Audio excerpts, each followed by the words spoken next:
নমস্কার দর্শক, SA news Paschimbanga চ্যানেলে আপনাদের স্বাগত জানাই। আমি আজকে এখান থেকে কিছু কোশ্চেন এনাদের যারা সন্ত রামপালজি মহারাজের শিষ্য আছে তাদের কিছু জিনিস আমি জানার চেষ্টা করব। তার কারণ হচ্ছে এখন সনাতন ধর্মে সনাতন বিরোধী অনেক সংস্থা যারা কি করছে, সনাতন বা হিন্দুদেরকে কী হচ্ছে বিভিন্নভাবে ম্যানিপুলেট করে তাদের বিভিন্ন ধর্মের মধ্যে নিয়ে যাওয়া বা তাদের যে সনাতনের মূল পুজো সেখান থেকে সরিয়ে নিয়ে যাওয়ার চেষ্টা করছে।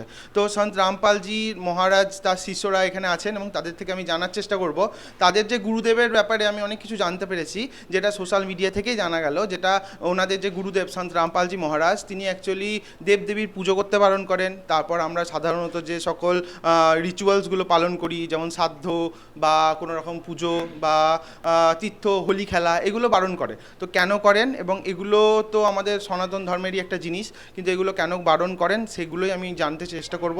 এবং এখানে বিভিন্ন সন্ত রামপালজি মহারাজের যে শিষ্যরা আছেন তাদের থেকে আমি ডাইরেক্ট কোশ্চেন করব। তো ক্যামেরাম্যানকে বলবো যে একটু এইদিকে আসবেন এবং আমি এনাদের থেকে জিজ্ঞেস করব। তো আপনি একটু এদেরকে দেখান। তো আপনাদের থেকে আমি যেটা জানার চেষ্টা করব সেটা হচ্ছে যে আপনাদের যে গুরুজি, আমি একটু বসে ব্যাপারটা জিজ্ঞেস করি। আপনাদের যে গুরুজি সন্ত রামপালজি মহারাজ আমাদের সনাতন ধর্মের যে বেসিক আমরা যে নিয়ম নীতি পুজো অর্চনাগুলো আছে, দুর্গা পুজো, কালী পুজো, শিবরাত্রি, তারপর এখন তো আমরা যেটা করি শিবের মাথায় যে জল ঢালার ব্যাপারটা হয়, এগুলো তো আছে। তো এই জিনিসগুলো বারণ করে এবং আপনারা যারা সন্ত রামপালজির শিষ্য আছেন তারা এগুলো করেন না। তো আমার কোশ্চেন হচ্ছে এখানেই, আপনারা সনাতন বিরোধী কেন কাজকর্ম করছেন? নমস্কার দাদা, দেখুন আমার নাম বিদ্যুৎ রায়। আর আমি বলতে চাইছি আমাদের গুরুজি সন্ত রামপালজি মহারাজ, যিনি শাস্ত্র অনুকূল ভক্তি সাধনা করান। আর সেই শাস্ত্র অনুসারে আজকে আমাদের লাখো লাখো অনুগামী যারা ভক্ত আছে তারা বিশেষ লাভ পাচ্ছেন, যেটা আমরা আগে পেতাম না বা পাইনি। যেটা গীতাতেও বলেছে, গীতা জ্ঞানদাতা অর্জুনকে বলছে 16 নম্বর অধ্যায় 23 নম্বর শ্লোকে, যে হে অর্জুন, শাস্ত্রবিধিকে ত্যাগ করে যে মন মর্জি আচরণ করে, না তো তার সুখ হয়, না তার শান্তি হয়, না তার পরম গতি হয়। আমরা কি করছি আজকে, যে যেটা বলছে সেই আধারে ভক্তি সাধনা, বা যে যেরকম বললো তীর্থে চল বা এতে চল, এটা কর, সেইভাবে আমরা করছি। কিন্তু আমরা সেই লাভটা পাচ্ছি না, যেটা আজকের দিনে আমাদের গুরু সন্ত রামপালজি মহারাজ, যিনি আমাদের সেই আদি সনাতন ভক্তি করাচ্ছেন, যেটা গীতাতেও, শ্রীমদ্ ভগবদ্ গীতাতেও প্রমাণ আছে 17 নম্বর অধ্যায় 23 নম্বর শ্লোকে, যে ওম তৎসৎ ইতি নির্দেশে ব্রহ্মণে ত্রিবেদী সমার্থে তিন বেদা চ যজ্ঞা বিহিতা পুরা। অর্থাৎ অনাদিকালে সেই সত্যযুগে ব্রাহ্মণরা এই 3 মন্ত্রতেই সে ভগবানের ভক্তি করত। যে ওম তৎসৎ, ওম তো সর্বজনীন, ব্রহ্মার পুজো ওম দিয়ে তৈরি, মানে বলছে শিবের পুজো ওম দিয়ে, কালীর পুজো, গণেশের পুজো, যত যাবতীয় 33 কোটি দেব দেবতা ওম দিয়ে। তাহলে তো তার সৎটাকে, এই দুটো আজকের দিনে সন্ত রামপালজি মহারাজ যিনি খুলে সে ভেদ আমাদের দিয়েছেন, যে সেই ভক্তি আমরা করছি। আর তার থেকে আমরা খুব খুশি আছি বা আনন্দ। আপনারা যে দুর্গা পুজো, কালী পুজো এগুলো তাহলে করেন না কেন? এখানে তো ওম তৎ এগুলোই তো মন্ত্রগুলো বলেন, তো বলা হয়, বা বিভিন্ন যে রীতিনীতি সেগুলো আপনারা কেন মানেন না? কে বলবেন? আমি একটু এটা জানতে চাইছি আপনাদের থেকে। সৎ সাহেব, আমরা আমরা পুজো করি না, ওনাদের মন্ত্র সাধনা করি আমরা। মন্ত্র পুজো সাধনা, মানে পুজো মানেই তো সাধনা, এটাকে আবার আলাদা কি জিনিস আছে? দেখুন, আপনারা কি মানে সনাতন ধর্মকে মানে নষ্ট করার চেষ্টা করছেন? যেটা সত্যযুগে মনু শতরূপা করে এসছে, সেই সাধনা সনাতন পূজা আমরা সাধনা করছি। এটা ওনারা, আর এখন তো সেই সনাতনীরা সেটা ওই আদি সনাতন যে মন্ত্র, যে দেবতার মন্ত্র, সেই মন্ত্র তো না জাপ করে তাদের দেবতার স্বরূপ বানিয়ে, মূর্তি বানিয়ে তাদেরকে পুজো করছে। এই মূর্তি পুজো তো আমাদের শাস্ত্রে বারণ করা আছে।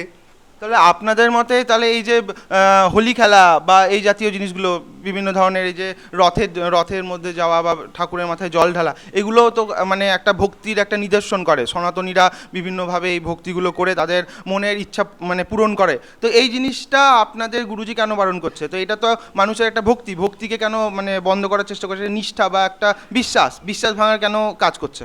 দেখুন, আমাদের গুরুজি বারণ করছে কোনগুলো, যে এগুলো শাস্ত্রে নেই। আপনি নিজে ইচ্ছা মতো যদি করেন, যদি বলা হয়েছে যে আপনাকে ওই জলটা খেয়ে না, নোংরা জল, আমি ওই জলটা খাবেন, তো শাস্ত্রে তো নাই। তো এই যে পুজোগুলো আছে এগুলো শাস্ত্রে নেই? না, পুজো যেগুলো বলেছে শাস্ত্রে নেই, সেইগুলো করতে বারণ করা হয়েছে। যেগুলো শাস্ত্রের মধ্যে আছে, বেদ, গীতায়, পুরাণে, সেইগুলো করতে বলছে। তাহলে আমরা যে সনাতনের যে ভগবান শিব, দুর্গা, কালী, বিভিন্ন ভগবান আছে, তো এদের পুজো করতে কেমন বার করছে? এরা তো, এদের কথা শাস্ত্রে উল্লেখ আছে, এদের পুজো বা এদেরকে আমরা আরাধনা করা, এটা তো আমাদের সনাতন বা হিন্দু ধর্মের একটা প্রথা। এগুলো কারণ বার করছে, আপনি যদি বলেন। দেখেন, আমাদের গুরুজি পঞ্চদেবী দেবতার ভক্তিদার যেখানে বলেছেন গরিবদাসজির বাণীতে, যে তিনো দেবতা কমল দল বাসে, ব্রহ্মা বিষ্ণু মহেশ, প্রথম ইনকি বন্দনা ফির শুন সদ্গুরু উপদেশ। অর্থাৎ আমাদের দেহের ভিতরেই কমল চক্র আছে, যার ভিতরে দেবী দেবতার নিবাস থাকে।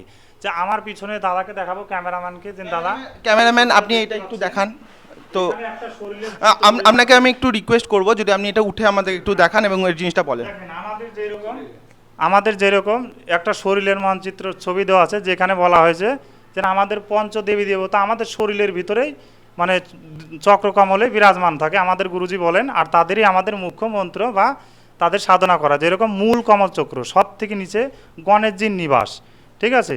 তারপরে উপরে দেখতে পাচ্ছেন সাত চক্র, যেখানে ব্রহ্মার সাবিত্রীজির নিবাস, এখানে মানে পতিপত্নী অর্থাৎ স্বামী স্ত্রী সেখানে মানে একসাথে থাকে। তারপর দেখছেন এখানে নাভি চক্র, যেখানে বিষ্ণু আর লক্ষ্মীজির নিবাস। তারপরে দেখছেন এখানে হৃদয় চক্র, যেখানে শঙ্কর আর পার্বতীর নিবাস। তারপরে কণ্ঠকমল চক্র, যেখানে দেবী দুর্গাজির প্রকৃতির নিবাস আছে। তাহলে এইবার বলেন, আমরা আদি সনাতন ভক্তিতে যদি নাই করাতো, তাহলে আমাদের যে মুখ্য রূপে যে আমাদের গুরুজি দিয়েছে, তাহলে এটা তো ভুল হতো। তো দেখতেই পাচ্ছেন আমাদের আদি সনাতন ভক্তি এইভাবে আমাদের গুরুজি করাচ্ছে। না, আমি বুঝতে পারছি, এইগুলো তো আমাদের সনাতন ধর্মেরই পুজো, এবং এই পুজোগুলোই তো আমি কথা বলছি যে এইগুলোই কেন বারণ করছে। আমরা প্যান্ডেল করে, মণ্ডপে বিভিন্নভাবে প্রসাদ বিতরণ করে 4 দিন ধরে দুর্গাপুজো হয়, কালী পুজো হয়, এই জিনিসগুলো তো এখানেও আছে। তা আমার কোশ্চেন হচ্ছে, তাহলে ওই পুজো আপনারা আবার আলাদা করে কি পুজো করছেন? এগুলোর সাথে কি সম্পর্ক? দেখেন, ওইগুলো আমাদের যেগুলো দেখাচ্ছে ওইগুলো মনমুখী আচরণ। আজকের দিনে দেখা যাচ্ছে মানুষে 33 কোটি দেবদেবতার পুজো করছে, যে যেটা বললো যে ভাই আজকে একাদশী পালন করতে হবে, কালকে এটা পালন করতে হবে, কিন্তু সেইগুলো আমাদের শাস্ত্র আধারে নেই। এইবার আপনাকে শুরুতেই বললাম যে আমরা শাস্ত্রবিধি ত্যাগ করে যদি মন মর্জি আচরণ করি, না তো তা আমার সুখ হবে, না তো শান্তি হবে। এর জন্য কর্তব্য আর অকর্তব্য শাস্ত্রেই প্রমাণ আছে, গীতা জ্ঞানদাতা বলেছে। তাহলে আমাদের শাস্ত্র অনুকূল চলতে হবে। তো শাস্ত্র অনুকূল ভক্তি এইটাই আজকের দিনে, যেটা সন্ত রামপালজি মহারাজ গীতা অধ্যায় 15 শ্লোক 1 থেকে 4 বলেছে যে এই সংসারটা হলো উল্টো একটা ঝুলন্ত অশ্বত্থ বৃক্ষের মতন। সেই উপর দিকে পূর্ণ পরমাত্মা মূল রূপী সে গুপ্ত আছে, আর 3 গুণ রূপী শাখাওয়ালা। এই সংসারের ব্যাপারে যে ব্যক্তি জানেন তিনি হচ্ছেন বেদবিদ অর্থাৎ তত্ত্বদর্শী গুরু। তো আজকের দিনে শেষ সন্ত রামপালজি মহারাজ, যিনি সেই শাস্ত্রের ব্যাপারে আমাদের সেই গাছের ব্যাপারে ডালকে, শাখাকে, তার পাতাকে সেটা আমাদের বলেছেন, যেটা আজকের দিনে আমরা অন্য ধর্মে বা অন্য ইসে আমরা সেটা দেখতে পারি না। তো আমরা সনাতন ধর্মে এই যে আমাদের দেবদেবী আছে, এদের তো পুজো হয়, চলুন বসে কথা বলি। তো এই যে দেবদেবীর পুজো হয়, কিন্তু আমার কথাটা হচ্ছে যে এই সেম দেবদেবী তো আমরা পুজো করি মণ্ডপে বা এতে। তো আপনাদের পুজো আর এই পুজো আবার কি আলাদা হলো? তো সেখানেও তো পুজো হয়, এখানেও পুজো করছেন আপনারা বলছেন, বা এই কমল দলে যারা যারা আছে তাদের পুজো করছেন। তো সেই পুজো এই পুজোর মধ্যে কি পার্থক্য? পুজো তো হচ্ছে, কিন্তু আপনারা যে মণ্ডপে যান না, প্রসাদ খান না, এ আবার কি জিনিস? তো এতে তো আপনারা সনাতন ধর্মকে মানে ছোট করছেন। দেখুন, আপনারা বলছে পুজো না, পুজো করলে কোনো লাভ হবে না, সাধনা করতে হবে। এনাদের মূল মন্ত্র, এনাদের যে যেমন ব্রহ্মা বিষ্ণু মহেশা, এনাদের যে আসল মন্ত্র, সেই মন্ত্র জাপ করতে হবে। যেমন একটা মহিষ, নাম তো মহিষ, ওই ওনাকে মহিষ মহিষ করে ডাকলে কি মহিষ আসবে? ওনাকে যদি হুড় করবেন, তাহলে ও তাকিয়ে ল্যাজ খাড়া করে তাকাবে আমাদের দিকে। তাহলে তার একটা মন্ত্র আছে, হুড় করলে তাকাচ্ছে, তাহলে ওনার নাম মহিষ, তাহলে মহিষ মহিষ বললে তো ডাকবে না। তাহলে ওনাদের মূল মন্ত্র আমাদের জগৎগুরু তথ্যশ্রী সন্ত রামপালজি মহারাজজি আমাদের দিচ্ছেন, তাতে আমাদের লাভ হচ্ছে, রোগ জ্বালা আমাদের নাশ হচ্ছে মন্ত্র জাপ করে। তো এই যে মন্ত্র আপনারা জাপ করলে আপনাদের সব কিছু ঠিক হয়ে যাচ্ছে? কেন হবে না? আমাদের শাস্ত্রে লেখা আছে যেসব মন্ত্র জাপ করলে রোগ ভালো নাশ হয়ে যায়। যেমন যজুর্বেদ অধ্যায় 5 শ্লোক 32 লেখা আছে, নকলি ধার্মিক গুরুরা বলছে তোমার পাপকর্ম ভোগ করতে হবে। ওনাদের শাস্ত্রে জ্ঞান নেই, ওনারা যে যেটা বলছে মন মানা আচরণ করে যাচ্ছে, গীতা বিরুদ্ধ আর বেদ বিরুদ্ধ সাধনা করাচ্ছে। তাহলে জগতের লাভ পাচ্ছে না। আর একাদশী ব্রত বলছে করেই যান, একাদশী ব্রত করে কোনো লাভই না। গীতা এগুলো এই একাদশী ব্রত আপনি কথা উল্লেখ করেন, এটা তো সনাতন ধর্মের একটা জিনিস, এটা তো মা বোনেরা অনেক আগে থেকে পুরোনো টাইম থেকে করে আসছে একাদশী ব্রত। তো এটা আমরা এটাও বারণ, এইগুলোও সব বারণ। একটা কথা বলে দিচ্ছি, আপনারা করে এসেছেন তো, কিন্তু শাস্ত্র দেখেননি। তাহলে এই প্রশ্নটা আগে নিজে জিজ্ঞেস করুন নিজেকে, আমি করে এসেছি কিন্তু লাভ পাচ্ছি না। এক সেকেন্ড আমি জানি ব্রাহ্মণরা তো আমাদেরকে এগুলো করতে বলে এবং আমরা এগুলো করছি লম্বা টাইম ধরে চলে আসছে, তো আপনি আজকে কোথা থেকে শাস্ত্র নিয়ে এসে আপনি এইসব কথা বলছেন? কোথা থেকে শাস্ত্র? না, শাস্ত্রটা হিন্দু ধর্মের শাস্ত্র, 4 বেদ, গীতা, 18টা পুরাণ। এটা কি ভুল? আপনি তাহলে ভুল বলতে চাইছেন? না না, আমি ভুল বলতে চাইছি না, আমার কথা হচ্ছে এই যে 4 বেদ, গীতা, এগুলো তো আগেকার ব্রাহ্মণরা দেখে এই কথাগুলো বলেছে, সেখানে এই জিনিসগুলো নাকি উল্লেখ আছে। যেসব ব্রাহ্মণরা আপনাদের বলেছে সেসব ব্রাহ্মণ নিয়ে আমি চ্যালেঞ্জ করছি, সন্ত রামপালজি মহারাজ শিষ্যরা চ্যালেঞ্জ করছে, আসুন শাস্ত্র নিয়ে আসুন, কোন শাস্ত্রে লেখা আছে? চ্যালেঞ্জ করা হচ্ছে আপনাদেরকে। আপনি বলতে চাইছেন যে এই একাদশীর পুজো বা আরও যে যেগুলো এগুলো শাস্ত্রে লেখা নেই? না, একাদশী ব্রত করে ভগবান পাওয়া যায় না। তাহলে ব্রত যদি করে না খেয়ে যদি ভগবান পাওয়া যেত, তাহলে রাস্তায় ভিখারিরা, অনেক ভিখারি না খেয়ে থাকে, তাহলে ওনারা ভগবান আগে পাবে। এটা একটা প্রশ্ন, উত্তর পেলেন। তো দর্শক, আপনারা দেখতে পেলেন যে সন্ত রামপালজি মহারাজের যারা মানে শিষ্য আছেন, তাদেরকে আমি প্রচলিত কিছু জিনিস যেগুলো আমি খুব শুনছিলাম, যারা নাকি ধর্মকে, সনাতন ধর্মকে অ্যাকচুয়ালি শেষ করার জন্য এরা উঠে পড়ে লেগেছে, এরকম কিছু ছিল। কিন্তু অ্যাকচুয়ালি এদের কাছ থেকে কথা বলে যেটা বুঝতে পারলাম, এনারা শাস্ত্র অনুকূল সাধনা যেটাকে এরা বলছে, অর্থাৎ শাস্ত্রের মধ্যে যা আছে সেই অ্যাকর্ডিং সাধনা করা, নাকি নিজের মনমর্জি সাধনা, সেটাতে এরা জোর দেয়। এবং এনাদের যে গুরুজি সেটাই এরকম মানে গীতা বেদ, তাই তো গীতা বেদ দেখে। হ্যাঁ, গীতা বেদ পুরাণ অনুযায়ী আমাদের ভক্তি সাধনা করছি। তো দর্শক বন্ধুরা, আজকে এই ভিডিওতে আমি দেখানোর চেষ্টা করলাম সন্ত রামপালজি মহারাজের শিষ্যদের থেকে যে গীতা বেদ অনুসারে তাদের ভক্তি করছে, এবং তারা প্রচলিত যে সকল দুর্গা কালী পুজো যেগুলো আমরা সনাতন ধর্মে করে আসছি সেগুলো কেন করছে না, তার কারণ এবং তার মানে ডেটা যেটা বিভিন্ন ধর্মগ্রন্থে আছে সেগুলোর উল্লেখও এনারা করলেন। তো আপনাদের জন্য যদি কোনো আপনাদের এই রিলেটেড কোশ্চেন থাকে আপনারা কমেন্টে জানাবেন, এবং আমি চেষ্টা করব সেগুলো আবার এনাদের কাছ থেকে আসতে। এবং যদি আপনারা এর কোনো বিরোধিতা করতে চান, মানে এই জ্ঞানের কোনো বিরোধিতা, আপনাদের কাছে অন্য জ্ঞান আছে যেটা এরা বলছে, এদের মতে এরা ভুল বলছে, আপনারা এনাদের সাথে এসে ডাইরেক্ট বই নিয়ে শাস্ত্র খুলে ডিসকাশন করতে পারেন। তো আমি শেষে যেটাই জানতে চাইবো সেটা হচ্ছে যে আপনি যে বলছেন সন্ত রামপালজি মহারাজ, অর্থাৎ আপনাদের যে গুরুজি এবং আপনাদের গুরুজির দেওয়া জ্ঞান সেটা ঠিক এবং স্বাস্থ্যবিরুদ্ধ নয়, এবং বাকি যে পুজো অর্চনাগুলো হচ্ছে এগুলো গীতা বেদ এই অনুসারে হচ্ছে না। তো আমার জানার এটাই, যারা এতদিন ধরে এই সাধনা করছে তারা তো এটাকে সত্যিই বলে এবং সত্যিই মানে। তো আপনি আমাকে বলুন যে তারা এই জিনিসটা জানবে কোথা থেকে, বা আপনি ঠিক বলছেন তার কি প্রমাণ আছে?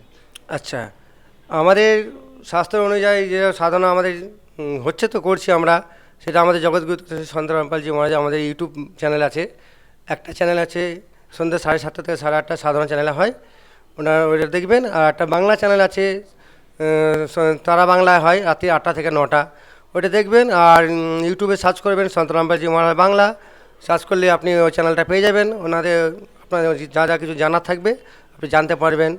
আর তার সঙ্গে আপনার শাস্ত্র মিলিয়ে নেবেন যে আমাদের গুরুজি সন্ত রামপালজি মহারাজ ঠিক বলছে না ভুল বলছে, তাহলে বুঝতে পারবেন যে হ্যাঁ সঠিক আর বেঠিক কোনটা। যে নকলি ধার্মিক গুরুরা তা আপনাকে কি ললিপপ খাওয়াচ্ছে, আর আমাদের সন্ত রামপালজি মহারাজ কি শাস্ত্রের জ্ঞান দিচ্ছে। আচ্ছা, তো দর্শক, আপনারা দেখতে পেলেন যে এরা তো আবার চ্যালেঞ্জ করলো যে যদি কোনো রকমভাবে ওনারা যে পুজো অর্চনা বা ওনাদের যে নিয়মে ওরা সাধনা করছে সেটা হচ্ছে শাস্ত্র অনুসারে সাধনা হচ্ছে, অর্থাৎ বেদ, গীতা এবং বিভিন্ন ধর্মগ্রন্থ, পুরাণ, সেই অনুসারে এই শাস্ত্র মানে এনারা যে সাধনা করছেন শাস্ত্র অনুকূল সাধনা, এটা তারা করছে, যেটা আমরা সনাতন ধর্মের প্রচলিত যে নিয়মগুলো চেঞ্জ হয়ে গেছে তার সাথে এই কারণের জন্য মিল কিন্তু পাওয়া যায় না। তো আপনারা যদি বিশদে জানতে চান, অলরেডি এনারা বললেন যে যে চ্যানেলগুলো থেকে আপনারা ভিজিট করতে চান সেখানে দেখা করতে পারেন, বা সেগুলো দেখে আপনারা জানতে পারেন। এবং আরও যদি কিছু জানতে চান আপনারা সন্ত রামপালজি মহারাজের শিষ্যদের থেকে ডাইরেক্ট মানে জ্ঞান চর্চা করে আপনি এই বিষয়ে বিস্তারিত বার্তালাপ করতে পারেন। তো নমস্কার দর্শক, আজকে এই ভিডিওটা আমরা এখানেই শেষ করছি। পরবর্তী ভিডিওতে আবার দেখা হবে, ততদিনের জন্য ধন্যবাদ।